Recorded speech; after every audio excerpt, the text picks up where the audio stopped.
प्यारे विद्यार्थियों, पिछले वीडियो में अपन ने चैप्टर 12 का कंप्लीट अध्ययन कर लिया। चैप्टर 12 का नाम था प्रमुख प्राकृतिक संसाधन अर्थात मैन नेचुरल रिसोर्स। इस चैप्टर का अध्ययन करने के बाद अब हम इस चैप्टर से रिलेटेड जो भी आपके पाठ्य पुस्तक के जो भी आपके क्वेश्चन आंसर होंगे उन पर अपन आज डिस्कशन करेंगे। तो आइए page number 171 question number first. अब क्वेश्चन नंबर फर्स्ट आपका है खेजड़ली के बलिदान से संबंधित है। तो प्यारे विद्यार्थियों, अपन ने जोधपुर के खेजड़ली गांव के अंदर जो आंदोलन हुआ था उसका अपन ने विस्तार से अध्ययन किया था। अब आपसे पूछा गया है कि खेजड़ली के बलिदान से संबंधित है option A Baba Amte, option B Sunderlal Bahuguna, option C है अरुंधति राय और ऑप्शन डी में आपको दे रखा है अमृता देवी। तो किसी को भी इसमें कोई डाउट नहीं होना चाहिए। ऑप्शन फर्स्ट आंसर हो जाएगा डी अमृता देवी। अर्थात अमृता देवी और इसकी तीनों जो पुत्रियां थी, इनको जो जोधपुर के महाराज थे उनके जो सैनिक जो ठेकेदार थे जो वन के लिए जो लकड़ियां लेने के लिए आए थे, उन्होंने इनको क्या कर दिया था, काट दिया था पेड़ों के साथ साथ। तो प्यारे विद्यार्थियों, इसका करेक्ट आंसर हो जाएगा अमृता देवी। अब सुंदरलाल बहुगुणा क्यों नहीं होगा, उसका रीजन ये है क्योंकि सुंदरलाल बहुगुणा ने इसके खेजड़ली बलिदान को या चिपको आंदोलन को क्या किया, आगे बढ़ाया। लेकिन बलिदान से रिलेटेड पूछा गया तो इसका करेक्ट आंसर होगा Amrita Devi. Question number second, भूजल संकट के कारण है। भूजल का मतलब अब आप अच्छे से समझ गए कि पृथ्वी के ऊपर जल संकट का जो कारण जो माना गया है वो निम्न में से क्या है। ऑप्शन फर्स्ट में आपको दे रखा है जल स्रोतों का प्रदूषण, बिल्कुल सही बात है। ऑप्शन बी भूजल का तिदोहन, बिल्कुल सही बात है। सी जल की अधिक मांग, बिल्कुल सही बात है। ऑप्शन डी उपरोक्त सभी। तो इसका करेक्ट आंसर हो जाएगा ऑप्शन डी उपरोक्त सभी। अर्थात ये सभी कारण वर्तमान में भूजल संकट के हैं। इसके बाद अपन चलते हैं क्वेश्चन नंबर थर्ड की ओर। क्वेश्चन नंबर थर्ड आपका दिया गया है कि लाल आंकड़ा पुस्तक, लाल आंकड़ा पुस्तक को अपन बोलते हैं रेड डाटा बुक। लाल आंकड़ा पुस्तक संबंधित है। ऑप्शन ए में आपको दिया गया है संकटग्रस्त वन्य जीवों से, ऑप्शन बी है दुर्लभ वन्य जीवों से, ऑप्शन सी है विलुप्त जातियों से और ऑप्शन डी है उपरोक्त सभी। तो प्यारे विद्यार्थियों, इसका भी आंसर ऑप्शन डी और आप बताओगे क्या हो जाएगा, उपरोक्त सभी। अर्थात रेड डाटा पुस्तक वह होती है जिसमें संकटग्रस्त और विलुप्त प्रजातियों का रिकॉर्ड रखा जाता है, वो रेड डाटा पुस्तक कहलाती है। प्यारे विद्यार्थियों, क्वेश्चन नंबर 4 के ऊपर आते हैं। सरिस्का अभ्यारण्य स्थित है अलवर, जोधपुर, जयपुर, अजमेर। तो इसमें अनडाउट अपन ऑप्शन नंबर ए को टिक करेंगे कि सरिस्का अभ्यारण्य कहाँ है, तो ये स्थित है अलवर के अंदर। क्वेश्चन नंबर 5, क्वेश्चन नंबर 5 आपको दिया गया कि सर्वाधिक कार्बन की मात्रा। तो प्यारे विद्यार्थियों, अपन ने कोयले के 4 प्रकार देखे थे कार्बन की मात्रा के आधार पे। एक होता है एंथ्रेसाइट, एंथ्रेसाइट। सेकंड नंबर पे आपके होता है बिटुमिन, बिटुमिन्स। ऑप्शन सी में आपके थर्ड नंबर पे आपके होता है लिग्नाइट और एक आपके होता है पीट। अब सर्वाधिक कार्बन की मात्रा तो होती है एंथ्रेसाइट और सबसे निम्न कार्बन की मात्रा आपको होती है पीट के अंदर। अर्थात सबसे उत्तम कोटि का कोयला आपका एंथ्रेसाइट होता है और सबसे निम्न कोटि का कोयला आपका पीट होता है। अब क्वेश्चन क्या कह रहा है कि सर्वाधिक कार्बन की मात्रा उपस्थित होती है, तो अनडाउट आपका बिल्कुल करेक्ट आंसर होगा एंथ्रेसाइट। तो इसका करेक्ट आंसर आपका हो जाएगा एंथ्रेसाइट। तो प्यारे विद्यार्थियों, अब क्वेश्चन नंबर 6 से अति लघुतरात्मक प्रश्न अर्थात वन लाइनर क्वेश्चन आपके आ गए जिनका उत्तर आपको एक लाइन के अंदर आपको देना है। इस प्रकार के प्रश्न मैंने पहले ही आपको बता दिया है कि इस चैप्टर में से 1 नंबर का छोटा प्रश्न और 3 नंबर का एक बड़ा प्रश्न माध्यमिक शिक्षा बोर्ड के अंदर पूछा जाता है और कुल मिला के ये आपका चैप्टर 4 अंक का है। तो अति लघुतरात्मक प्रश्नों में क्वेश्चन नंबर 6 आपको दिया गया है कि संकटापन जातियों से क्या तात्पर्य है। तो प्यारे विद्यार्थियों, अपन ने देखा था IUCN ने, IUCN इसका गठन हुआ था 1948 के अंदर। तो IUCN ने 1948 में कुल 5 ऐसी प्रजातियां बताई थी जिनको संरक्षण प्रदान करना है।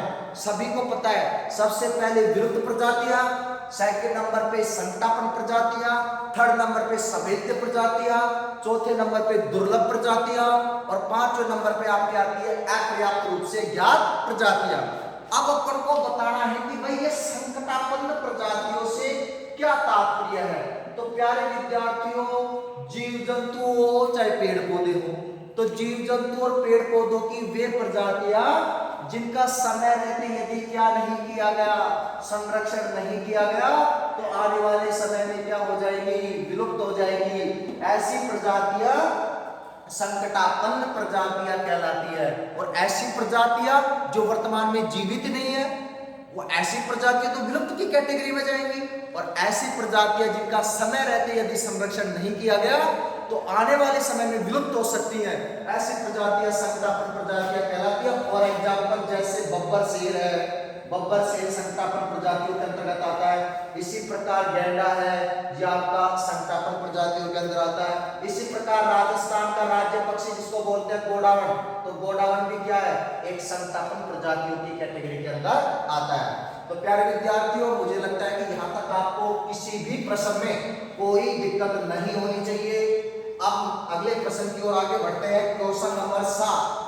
क्वेश्चन नंबर 7 आपको कहता है कि राष्ट्रीय उद्यान क्या है। बहुत अच्छा प्रश्न है, राष्ट्रीय उद्यान क्या है। अब मैंने आपको बताया कि जीवों को, जीव जंतुओं को संरक्षण प्रदान करने के लिए कुछ ऐसे क्षेत्र बनाए गए हैं जहां जीव जंतुओं को संरक्षित किया जा सकता है उनके प्राकृतिक आवास में। तो वो कौन कौन से क्षेत्र हैं, तो आप बताओगे। एक तो है भाई राष्ट्रीय उद्यान है, एक है वन्य जीव अभ्यारण्य, एक है बायोस्फीयर रिजर्व या बोलते हैं जैव मंडल निश्चय, और चौथा है ओरन। अब अपन को बताना है कि भाई राष्ट्रीय उद्यान क्या है। तो राष्ट्रीय उद्यान वे प्राकृतिक क्षेत्र हैं जहां पर्यावरण के साथ साथ जीव जंतु और पेड़ पौधों की प्रजातियों को भी संरक्षण प्रदान किया जाता है। इन क्षेत्रों के अंदर आखेट या शिकार पर पूर्णतया प्रतिबंध होता है। इसके अलावा यहाँ पे पशुओं की चराई पर भी प्रतिबंध होता है और निजी संस्थानों को प्रवेश की अनुमति नहीं होती। इनका संरक्षण नीति निर्धारण किसके अंतर्गत होता है, तो आप बताओगे केंद्र सरकार के अंतर्गत आता है। और राष्ट्रीय उद्यान का कुछ भाग पर्यटन के लिए खोला जाता है। जैसे काजीरंगा राष्ट्रीय उद्यान कहाँ है, असम में है। इसी प्रकार गिर राष्ट्रीय उद्यान कहाँ है, गुजरात में। मैं आपसे पूछूं कि ये बताओ मेरे को केवलादेव राष्ट्रीय उद्यान क्या है, तो आप बताओगे राजस्थान के अंदर। ये सभी राष्ट्रीय उद्यानों की कैटेगरी में आते हैं। प्यारे विद्यार्थियों, क्वेश्चन नंबर 8, सिंचाई की विधियों के नाम लिखो। बहुत सामान्य प्रश्न है। प्यारे विद्यार्थियों, सिंचाई की दो प्रमुख विधियां होती है। एक तो होती है फव्वारा विधि, फव्वारा विधि, और एक होती है आपके बूंद विधि। बूंद विधि बोल दो या इसको बोल दो टपकन विधि, बात एक ही है, इसमें कोई डाउट वाली बात नहीं है। सिंचाई की दो प्रमुख विधियां, पहले का नाम फव्वारा विधि, दूसरी का नाम बूंद विधि। अब इनसे सिंचाई करने में बहुत आसानी रहती है, साथ ही साथ जल की भी बचत होती है, अर्थात जल वेस्टेज नहीं जाता है। अब तो सीधा प्रश्न आपसे एक नंबर में पूछा है कि सिंचाई की दो आधुनिक विधियों के नाम लिखो, तो फव्वारा विधि और बूंद विधि इसका आपका करेक्ट आंसर हो जाएगा। अब नेक्स्ट क्वेश्चन की ओर चलते हैं। क्वेश्चन नंबर 9, उड़न गिलहरी किस वन्य जीव अभ्यारण्य में पाई जाती है। तो प्यारे विद्यार्थियों, अपन ने राजस्थान में पाए जाने वाले वन्य जीव अभ्यारण्य और प्रमुख वन्य जीवों का अपन ने अध्ययन किया था। तो सीता माता जो वन्य जीव अभ्यारण्य है वो स्पेशल उड़न गिलहरी के लिए प्रसिद्ध है। तो इसका करेक्ट आंसर हो जाएगा सीता माता वन्य जीव अभ्यारण्य। और ये आपके किस जिले के अंदर है, प्रतापगढ़ जिले के अंदर स्थित है। जो किसके लिए प्रसिद्ध है, तो आप बताओगे उड़न गिलहरी के लिए क्या है, प्रसिद्ध। तो सीधा सा आपका उत्तर हो जाएगा उड़न गिलहरी के लिए प्रसिद्ध अभ्यारण्य हो जाएगा सीता माता अभ्यारण्य, और किस जिले में, प्रतापगढ़ में। नेक्स्ट प्रश्न, क्वेश्चन नंबर 10। 10वां प्रश्न आपको कहता है कि पेट्रोलियम के घटकों के नाम लिखिए। बहुत अच्छा प्रश्न है और एग्जाम में अक्सर पूछा जाता है कि पेट्रोलियम के घटकों के क्या लिखो, नाम लिखो। तो प्यारे विद्यार्थियों, पेट्रोलियम को कच्चा तेल, अपरिष्कृत तेल या चट्टानों के तेल के नाम से भी जाना जाता है। अब पेट्रोलियम शुद्ध रूप में नहीं होता, पेट्रोलियम को शुद्ध किस विधि के द्वारा किया जाता है? तो आप बताओगे प्रभाजी आसवन विधि, अर्थात पेट्रोलियम का शुद्धिकरण किस विधि के द्वारा किया जाता है? तो प्रभाजी आसवन विधि के द्वारा किया जाता है, जिससे हमें कई उत्पाद प्राप्त होते हैं, जैसे पेट्रोल है, इसके अलावा कैरोसिन है, इसके अलावा डीजल है, और अगर अपन बात करें तो कोलतार है, इसके अलावा स्नेहक है, ठीक है, स्नेहक जिनको अपन बोलते हैं लुब्रिकेंट। तो प्यारे विद्यार्थियों, इसके अलावा मोम है। तो अब प्रश्न ये पूछा गया है कि भाई पेट्रोलियम के घटकों के नाम लिखो, तो करेक्ट आंसर आपका हो जाएगा कि पेट्रोलियम के घटक हो गए पेट्रोल, कैरोसिन, डीजल, कोलतार, स्नेहक, मोम, ये सभी पेट्रोलियम के क्या हो गए? घटक हो गए। अब प्यारे विद्यार्थियों, लघुतरात्मक प्रश्नों के अंतर्गत अपन आते हैं। ये थे अति लघुतरात्मक प्रश्न जिनके आंसर अपन ने एक एक लाइनों के अंदर दिए हैं। अब अपन बात करेंगे लघुतरात्मक प्रश्नों की, जिनमें का आंसर तकरीबन अपन 4-5 लाइनों का कम से कम इनका आंसर होगा। क्वेश्चन नंबर 11 प्रश्न कहता है कि जल संरक्षण व प्रबंधन के 3 सिद्धांत लिखो। बहुत इंपॉर्टेंट प्रश्न है ये, मैंने आपको चैप्टर के अंतर्गत भी बताया था। जब मैंने आपको चैप्टर पढ़ाया था प्रमुख प्राकृतिक संसाधन, उसमें ये बिंदु आया था कि जल संरक्षण व प्रबंधन के सिद्धांत। तो प्यारे विद्यार्थियों, जल संरक्षण व प्रबंधन के 3 प्रमुख सिद्धांत हैं। पहला सिद्धांत ये कहता है जल की उपलब्धता को बनाए रखना, जल की उपलब्धता को बनाए रखना। दूसरा सिद्धांत ये कि जल को प्रदूषित होने से बचाना, और तीसरा सिद्धांत ये कहता है कि प्रदूषित जल को स्वच्छ करके इसका पुनर्चक्रण करना। ये प्यारे विद्यार्थियों, जल प्रबंधन व संरक्षण के 3 महत्वपूर्ण सिद्धांत है। अगर एग्जाम में प्रश्न पूछा जाए कि जल संरक्षण व प्रबंधन के 3 प्रमुख सिद्धांत लिखिए, तो आप बताओगे क्या? पहला हो जाएगा जल की उपलब्धता को बनाए रखना, सेकंड नंबर बताओगे प्रदूषित जल को क्या करना, जल को प्रदूषित होने से बचाना, और यदि मान लो जल प्रदूषित हो भी गया तो उसका स्वच्छ करके उसका क्या करना? पुनर्चक्रण करना। क्वेश्चन नंबर इसके बाद 12, सामाजिक वानिकी क्या है? सामाजिक वानिकी क्या है? अब आपसे को पूछा गया केवल यही है कि भाई सामाजिक वानिकी से क्या मतलब है, लेकिन अपन इसके घटक भी बताएंगे। सामाजिक वानिकी के 3 घटक भी अपन इसमें बताएंगे, क्योंकि एक बार माध्यमिक शिक्षा बोर्ड में सामाजिक वानिकी के घटक भी पूछे गए हैं, तो हमें उनका भी पता होना चाहिए। तो सबसे पहले तो अपन बात करते हैं कि सामाजिक वानिकी है क्या। तो प्यारे विद्यार्थियों, हमारे देश में प्रतिवर्ष 1 करोड़ हेक्टेयर भूमि, 1 करोड़ हेक्टेयर भूमि पर वृक्षारोपण करने की क्या है? आवश्यकता है। अब इस लक्ष्य की पूर्ति केवल किससे की जा सकती है? तो सामाजिक वानिकी के द्वारा ही संभव है। अर्थात हमारे देश में प्रतिवर्ष 1 करोड़ हेक्टेयर अवक्रमित भूमि पर वृक्षारोपण या वन रोपण की आवश्यकता है, और इस उद्देश्य की पूर्ति केवल सामाजिक वानिकी से की जा सकती है। सामाजिक वानिकी से न वन क्षेत्र में तो वृद्धि होगी, साथ ही साथ बड़े पैमाने पर रोजगार का भी सृजन होगा। भाई पेड़ पौधे लगेंगे तो वन क्षेत्र में वृद्धि होगी, और पेड़ पौधों को लगाने के लिए लेबर की आवश्यकता होगी, तो उनके लिए रोजगार का भी क्या होगा? सृजन होगा। प्यारे विद्यार्थियों, राष्ट्रीय कृषि आयोग से पूर्व, राष्ट्रीय वन आयोग से पूर्व राष्ट्रीय कृषि आयोग ने भी क्या अपनाने का सुझाव दिया था? तो आप बताओगे सामाजिक वानिकी को अपनाने का सुझाव दिया। सामाजिक वानिकी से वन क्षेत्र में वृद्धि के साथ साथ गांव वालों को जलाऊ लकड़ी, चारा आदि भी प्राप्त होते हैं। इसे लोगों के लिए और लोगों के द्वारा कार्यक्रम के रूप में इसको मान्यता प्राप्त हुई। अब नेक्स्ट प्रश्न के ऊपर अपन आते हैं प्यारे विद्यार्थियों। क्वेश्चन नंबर 13, अगर सपोज करो आपसे पूछ ले कि भाई सामाजिक वानिकी के घटक बताओ, तो घटक कितने बताओगे? 3। पहला घटक बताओगे कृषि वानिकी, दूसरा घटक बताओगे वन विभाग के द्वारा सार्वजनिक क्षेत्र जैसे सड़क, अस्पताल, विद्यालय आदि के आसपास वृक्षारोपण करना। और तीसरा घटक बताओगे, ग्रामीणों के द्वारा भी सार्वजनिक स्थानों पर वृक्षारोपण करना। तो प्यारे विद्यार्थियों, सामाजिक वानिकी के 3 प्रमुख घटक हैं, कृषि वानिकी, वन विभाग द्वारा सार्वजनिक स्थानों पर वृक्षारोपण, और ग्रामीणों के द्वारा भी सार्वजनिक स्थानों पर क्या करना, वृक्षारोपण करना। अब नेक्स्ट प्रश्न की ओर अपन आगे आ रहे हैं। अगला प्रश्न है क्वेश्चन नंबर 13वां कि कोयले के प्रकारों के नाम लिखो। तो प्यारे विद्यार्थियों, कार्बन की मात्रा के आधार पर कोयलों को कुल 4 प्रकारों में बांटा गया है। सबसे पहले एंथ्रेसाइट, इसके बाद आपका आ गया बिटुमेन्स, तीसरा प्रकार हो गया लिग्नाइट, और चौथा प्रकार होता है पीट। अर्थात कोयले के कुल 4 प्रकार होते हैं, एंथ्रेसाइट, बिटुमेन्स, लिग्नाइट, पीट। एंथ्रेसाइट, इसमें कार्बन की मात्रा सर्वाधिक, पीट इसमें कार्बन की मात्रा सबसे कम। एंथ्रेसाइट सबसे उत्तम कोटि का कोयला है और पीट सबसे निम्न कोटि का कोयला माना जाता है। इसके बाद नेक्स्ट क्वेश्चन, सतत पोषणीय विकास से क्या तात्पर्य है। तो सतत पोषणीय विकास से मतलब क्या है कि हमें किसी भी संसाधन का प्रयोग सतत होकर करना चाहिए।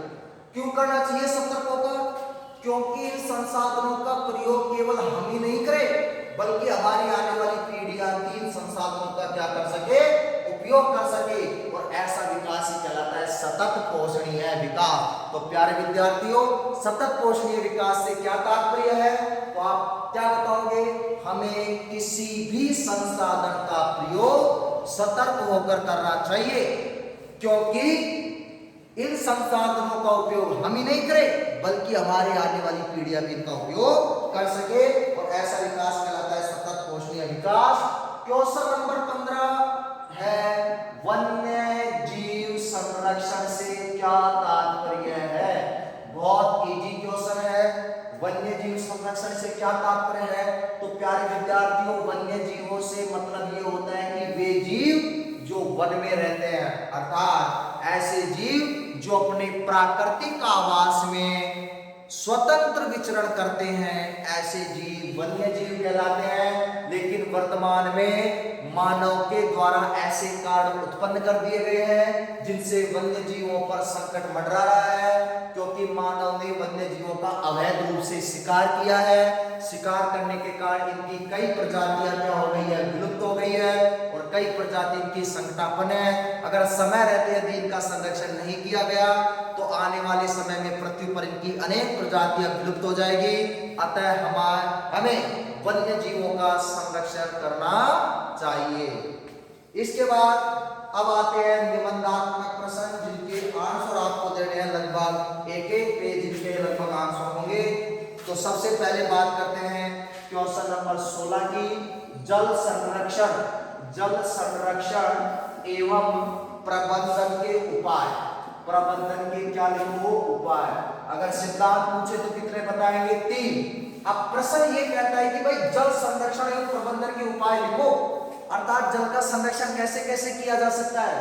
तो प्यारे विद्यार्थियों, जल संरक्षण में प्रबंधन के उपाय में बात करें तो सबसे पहला उपाय तो ये है कि जल को एक बहुमूल्य राष्ट्रीय संपदा घोषित कर दी जाए, ताकि लोग जल का महत्व समझें और जल का संरक्षण करें। दूसरा उपाय, हमें भूमिगत जल का अति दोहन नहीं करना चाहिए। नंबर 3, घरेलू उपयोग में जल की बर्बादी को रोकना चाहिए। नंबर 4, हमें वर्षा जल का संरक्षण करना चाहिए। नंबर 5, बाढ़ के दुष्प्रभाव को कम करने के लिए हमें जगह जगह बांध बनवाने चाहिए, ताकि बाढ़ के पानी को रोका जा सके। नंबर 6, सिंचाई फुव्वारा और बूंद विधि के द्वारा की जानी चाहिए। और नंबर 7, जल को प्रदूषित होने से बचाना चाहिए। अब क्वेश्चन नंबर 17 की अपन बात करते हैं। तो 17वां क्वेश्चन है कि भाई वन संरक्षण के उपायों पर प्रकाश डालो। तो क्वेश्चन नंबर 17 आपका है, वन संरक्षण के उपायों पर प्रकाश डालिए। इसका मतलब ये हो गया कि हमारे द्वारा कौन कौन से प्रयास किए जाने चाहिए, जिनके द्वारा वनों का संरक्षण हो सके। तो पहला उपाय, वनों को काटने और वृक्षारोपण की दरों का अनुपात समान होना चाहिए। ये नहीं है कि आप पेड़ों को काटते रहें और वृक्षारोपण ही नहीं करें। ऐसे करेंगे तो पूरी पृथ्वी एक दिन से वृक्ष विहीन हो जाएगी। तो वृक्षारोपण और वनों के काटने की दर का अनुपात समान होना चाहिए। नंबर 2, वनों की आग से सुरक्षा की जानी चाहिए। नंबर 3, वनों की हानिकारक कीटों से सुरक्षा के लिए इनके ऊपर दवा छिड़ककर इनकी सुरक्षा की जानी चाहिए। नंबर 4, कोई भी बहुउद्देशीय परियोजना हो, चाहे बांध का निर्माण हो, चाहे कोई रेलवे लाइन हो, चाहे कोई सड़क निर्माण हो, तो अनेक बहुउद्देशीय परियोजना में हमें वन संरक्षण का ध्यान देना चाहिए। नंबर 5, हमें मनुष्य के बढ़ती हुई जनसंख्या के कारण आज मनुष्य वनों का क्या कर रहा है, विनाश कर रहा है। क्योंकि मनुष्य क्या कर रहा है, अपने आवास के लिए जंगल की, अपने आवास के लिए, कृषि के लिए जंगल की भूमि को नष्ट कर रहा है। तो हमें जंगलों को नष्ट नहीं करना चाहिए। इसके अलावा हमें झूम खेती पर रोक लगानी चाहिए। और झूम खेती अपन ने अच्छे से पढ़ ली थी, ये आपको पता है चैप्टर में, और बहुत इंपॉर्टेंट टॉपिक भी है कि झूम खेती क्या होती है। तो झूम खेती पर हमें रोक लगानी चाहिए। नंबर 7, जन चेतना जागृत की जानी चाहिए, अर्थात लोगों को पर्यावरण वनों का महत्व हमें समझाना चाहिए। और क्वेश्चन नंबर 8, कठोर नियम बनाने चाहिए और जो व्यक्ति वनों को काटते हैं, वनों को नुकसान पहुंचाते हैं, उन पर कठोर दंडात्मक कार्रवाई की जानी चाहिए। क्वेश्चन नंबर 18वां प्रश्न कहता है कि वन्य जीवों के विलुप्त होने के कारणों का समझाइए। तो आज वन्य जीव विलुप्त क्यों हो रहे हैं? तो प्यारे विद्यार्थियों, क्वेश्चन नंबर 18 में अपन बताएंगे सबसे पहले वन्य जीवों के प्राकृतिक आवासों का क्या हो जाना, नष्ट हो जाना। अगर मैं तुमसे पूछूं कि मेरे को ये बताओ कि वन्य जीवों के प्राकृतिक आवास कहाँ होते हैं, तो आप बताओगे वनों में होते हैं। तो आज वन क्या हो रहे हैं, तीव्र गति से नष्ट होते जा रहे हैं, जिससे वन्य जीवों के प्राकृतिक आवास क्या हो रहे हैं, नष्ट हो रहे हैं। नंबर 2, बढ़ती जनसंख्या के कारण भी मनुष्य अपने आवास और कृषि के लिए वन क्षेत्रों को नष्ट कर रहा है, जिससे भी इनके आवास नष्ट हो रहे हैं। नंबर 3, कुछ प्राकृतिक आपदाएं हैं जैसे बाढ़, भूकंप, सुनामी, इसके कारण भी वन्य जीवों के प्राकृतिक आवास नष्ट हो रहे हैं। नंबर 4, वन्य जीवों का अवैध रूप से शिकार किया जा रहा है, इसके कारण भी वन्य जीवों में कमी आ रही है। नंबर 5, वन्य जीवों और मानव के बीच में संघर्ष बढ़ता जा रहा है, जिसके कारण भी वन्य जीवों की संख्या में क्या आ रही है, कमी आ रही है। तो प्यारे विद्यार्थियों, ये सभी कारण हैं जिनके कारण आज वन्य जीवों की संख्या में तीव्र गति से क्या आ रही है, कमी आ रही है। अब अगले प्रश्न की अपन बात करते हैं। क्वेश्चन नंबर 19, राजस्थान के अंदर, राजस्थान में पारंपरिक जल संग्रहण की विभिन्न पद्धतियों का वर्णन करो। तो प्यारे विद्यार्थियों, राजस्थान में वर्षा जल के संग्रहण की कुल पद्धतियों में सबसे पहले आती है खड़ीन, खड़ीन के बाद सेकंड नंबर पे आता है तालाब, तालाब के बाद थर्ड नंबर पे आती है झीलें, और इनके बाद फोर्थ नंबर के ऊपर आती है बावड़ी, और 5वें नंबर पे आता है टोबा। अगर परीक्षा में 1 नंबर का प्रश्न पूछे कि राजस्थान में वर्षा जल के संग्रहण की प्राचीन पद्धतियों के नाम लिखिए, तो अपन लिख देंगे खड़ीन, तालाब, झील, बावड़ी, टोबा। अगर इनका वर्णन करवा रहे तो वर्णन मैंने इसका एक अलग से अपन ने पढ़ लिया था, एक एक का पूरा विस्तार से वर्णन कर लिया था, फिर भी मैं थोड़ा संक्षेप में आपको बता देता हूँ। खड़ीन क्या होती है? तो खड़ीन किसी ढाल वाली भूमि पे बनाए जाते हैं। ये मिट्टी का बना अस्थायी तालाब होता है, जिसके 2 तरफ मिट्टी की दीवार और एक तरफ पक्की पत्थरों की दीवार होती है। जब खड़ीन भर जाता है तो इसका पानी एक खड़ीन से दूसरी खड़ीन में चला जाता है, और जब खड़ीन का पानी सूख जाता है तो इसमें कृषि की जाती है। तालाब, राजस्थान में वर्षा जल संग्रहण के पारंपरिक स्रोत तालाब भी है। तालाब स्त्री और पुरुषों के नहाने के लिए अलग अलग बने होते हैं, और तालाब की तलहटी पर जो कुआं बना होता है, बताओ उसको क्या बोलते हैं? तो आप कहोगे बेरी, उसको क्या बोलते हैं? बेरी। झीलें, झीलों का भी बहुत बड़ा महत्व है, ये भी राजस्थान में वर्षा जल संचयन की पारंपरिक विधि है। झीलों से रिसने वाला पानी भूमिगत जल में क्या करता है? वृद्धि करता है। राजस्थान में प्राकृतिक कृत्रिम दोनों ही प्रकार की झीलें हैं, और इसका एक उदाहरण मैंने आपको बताया था, कायलाना झील। तो कायलाना झील कहाँ स्थित है? तो आप बताओगे जोधपुर के अंदर, तो कायलाना झील जोधपुर में होगी। बावड़ी, राजस्थान में बावड़ियों का तो बहुत प्रारंभिक से महत्व है, राजा महाराजाओं के समय से बावड़ियां बनी हुई है। ये इनके ऊपर कलाकृतियां बनी होती है, नीचे उतरने के लिए इनमें सीढ़ियां और क्या होते हैं, दीवारें होते हैं। ठीक है प्यारे विद्यार्थियों। और टोबा क्या है, ये टोबा इंपॉर्टेंट है। पश्चिमी राजस्थान में वर्षा जल संग्रहण का प्रमुख पारंपरिक स्रोत है टोबा। टोबा नाड़ी के आकार का होता है, परंतु ये नाड़ी से गहरा होता है। इनका विस्तृत अध्ययन अपन ने इससे पिछले वीडियो में कर लिया। अब अपन बात करेंगे 21वें प्रश्न की। 21वां प्रश्न ये कहता है कि भाई प्राकृतिक संसाधन किसे कहते हैं और इसके प्रकारों का वर्णन करो। तो प्यारे विद्यार्थियों, संसाधन तो क्या होते हैं, अपन ने शुरू में पढ़ा था, कोई भी वस्तु जो मानव के प्रत्यक्ष या अप्रत्यक्ष रूप से काम में आती है, वो प्रत्येक वस्तु क्या कहलाती है, संसाधन। और पूछे कि भाई प्राकृतिक संसाधन क्या है, तो आप बताओगे वे संसाधन जो हमें प्रकृति से प्राप्त होते हैं, जिनका उपयोग मानव बिना किसी परिवर्तन के सीधा अपने लिए करता है, ऐसे संसाधन प्राकृतिक संसाधन कहलाते हैं। और प्राकृतिक संसाधनों को 3 वर्गों में बांटा गया है। पहला आपके उद्गम और उत्पत्ति के आधार पे, दूसरा आपके एक है भंडारण और किसके आधार पे, वितरण के आधार पे। तो कुल इनको 3 भागों के अंदर प्राकृतिक संसाधनों को बांटा गया है। इसी प्रकार से अपन बात करते हैं क्वेश्चन नंबर 22 की। तो क्वेश्चन नंबर 22 आपका है कि IUCN द्वारा वर्गीकृत जातियों का वर्णन करो।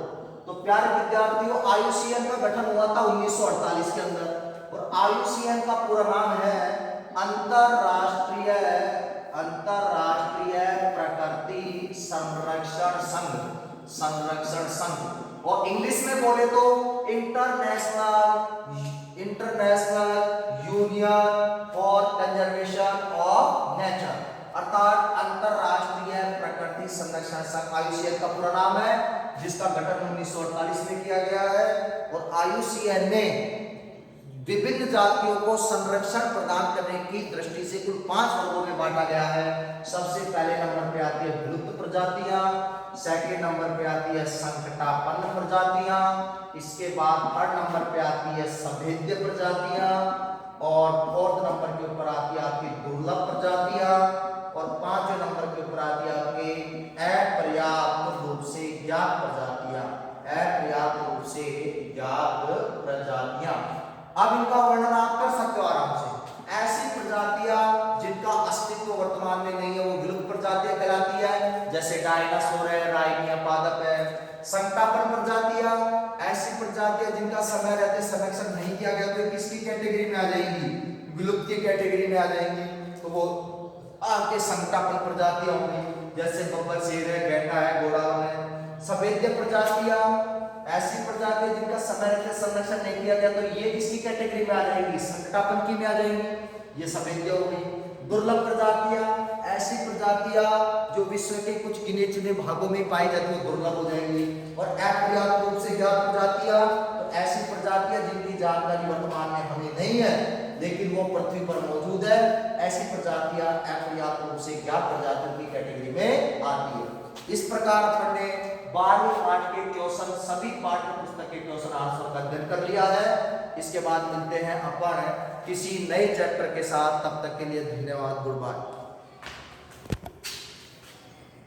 28-41 हो गया।